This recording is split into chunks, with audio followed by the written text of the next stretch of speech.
Assalamualaikum warahmatullahi wabarakatuh. Di sini kami akan menjelaskan mengenai pembuatan proses silase, yaitu salah satunya rumput gajah. Sebelum itu, izinkan kami perkenalan terlebih dahulu. Saya Oki Nur Fahrulusi dengan NIM D1A021125. Saya Silva Givani Saiful dengan NIM D1A021079. Saya Vinatal Viatal Muniro dengan NIM D1A021013. Masuk ke bagian pengertian silase. Silase adalah pakan yang berbahan baku hijauan, hasil samping pertanian atau bijian berkadar air tertentu yang telah diawetkan dengan cara disimpan dalam tempat kedap udara selama kurang lebih 3 minggu. Penyimpanan pada kondisi kedap udara tersebut menyebabkan terjadinya fermentasi pada bahan silase. Tempat penyimpanannya disebut silo. Silo bisa berbentuk horizontal ataupun vertikal. Pada peternakan skala besar, silo biasanya permanen. Bisa berbahan logam, berbentuk silinder ataupun lubang dalam tanah. Tetapi silo juga bisa dibuat dari drum atau bahan dari plastik. Prinsipnya, silo memungkinkan untuk memberikan kondisi anaerob pada bahan agar terjadi proses fermentasi.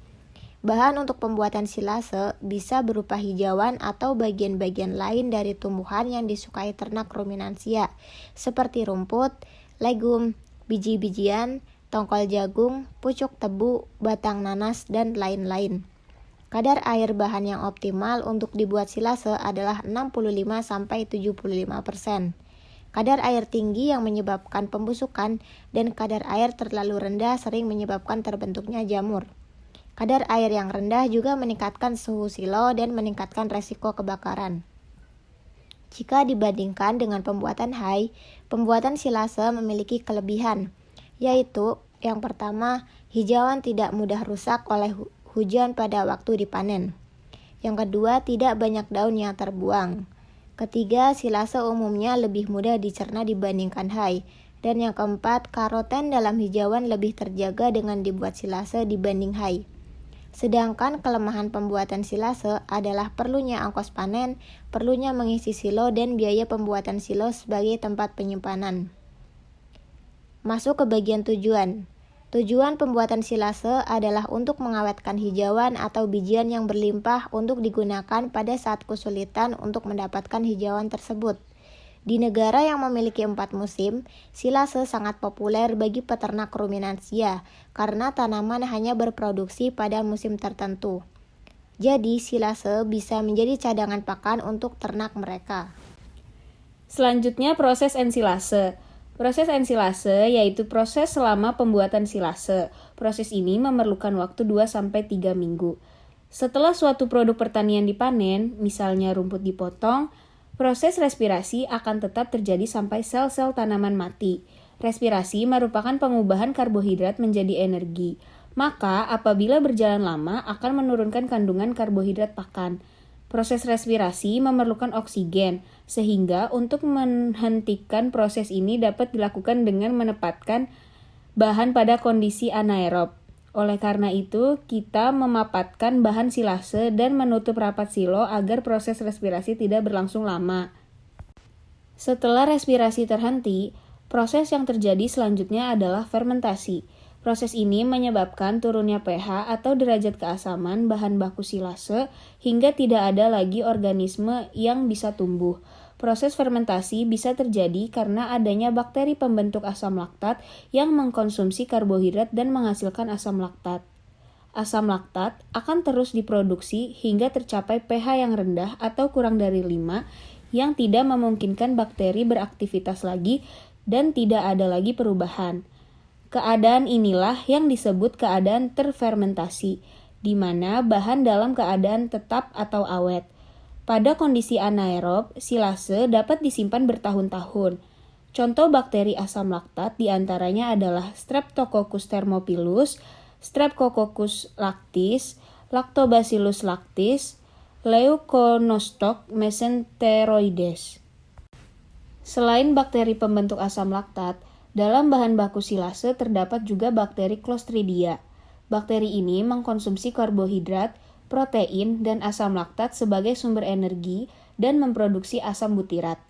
Bakteri ini merugikan karena menguraikan asam amino atau menurunkan kandungan protein dan menghasilkan amonia, sehingga menyebabkan pembusukan silase. Keadaan yang mendukung pertumbuhan bakteri Clostridia adalah tingginya kadar air, terlalu lamanya proses respirasi, kurangnya bakteri asam laktat, dan rendahnya karbohidrat. Inilah yang menyebabkan perlunya pelayuan bila kadar air bahan lebih dari 75% dan bahan tambahan dalam pembuatan silase hijauan. Bahan tambahan untuk pembuatan silase dibedakan menjadi dua jenis, yaitu stimulan dan inhibitor. Bahan yang masuk kategori stimulan adalah bahan pakan sumber karbohidrat seperti molases, onggok, dedak halus, atau ampas sagu. Molases dan onggok bisa ditambahkan sebanyak 2,5% dari berat hijauan, sedangkan dedak halus sebanyak 5%, dan menggunakan ampas sagu diperlukan 7% dari berat hijauan. Urea juga bisa ditambahkan untuk meningkatkan kandungan protein silase berbahan baku jagung. Bahan stimulan lain yang juga bisa dipakai adalah enzim atau mikroba yang biasa dijual di pasaran.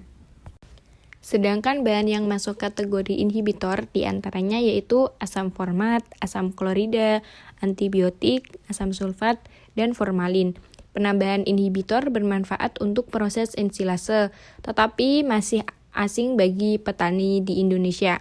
Bahan stimulan lebih mudah didapatkan, harganya juga relatif murah dan lebih ramah lingkungan.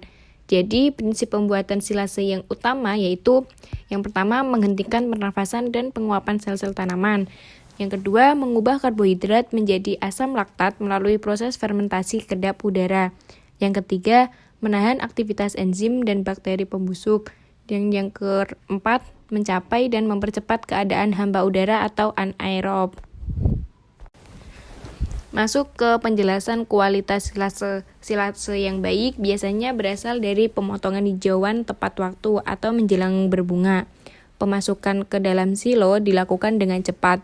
Pemotongan hijauan dengan ukuran yang memungkinkannya untuk dimanfaatkan. Terus penutupan silo secara rapat atau tercapainya kondisi anaerob secepatnya dan tidak sering dibuka. Silase yang baik beraroma dan berasa asam, tidak berbau busuk, terus berwarna hijau kekuningan. Apabila dipegang, terasa lembut dan empuk tetapi tidak basah atau berlendir. Silase yang baik juga tidak menggumpal dan tidak berjamur. Bila dilakukan analisis lebih lanjut, kadar keasamannya 3,2 sampai 4,5. Apabila terlihat adanya jamur, warna kehitaman, berair, dan aroma tidak sedap, berarti silase berkualitas rendah.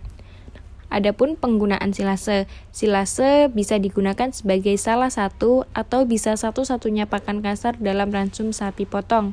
Pemberian pada sapi peras baiknya dibatasi tidak lebih 2/3 dari jumlah pakan kasar. Silase juga merupakan pakan yang bagus bagi domba, tetapi tidak bagus untuk kuda maupun babi. Silase merupakan pakan yang disukai ternak terutama apabila cuaca panas. Apabila ternak kita belum terbiasa mengkonsumsi silase, maka pemberiannya sedikit demi sedikit dicampur dengan hijauan yang biasa dimakan. Sekian penjelasan dari kami, semoga bermanfaat dan kurang lebihnya mohon maaf. Wassalamualaikum warahmatullahi wabarakatuh.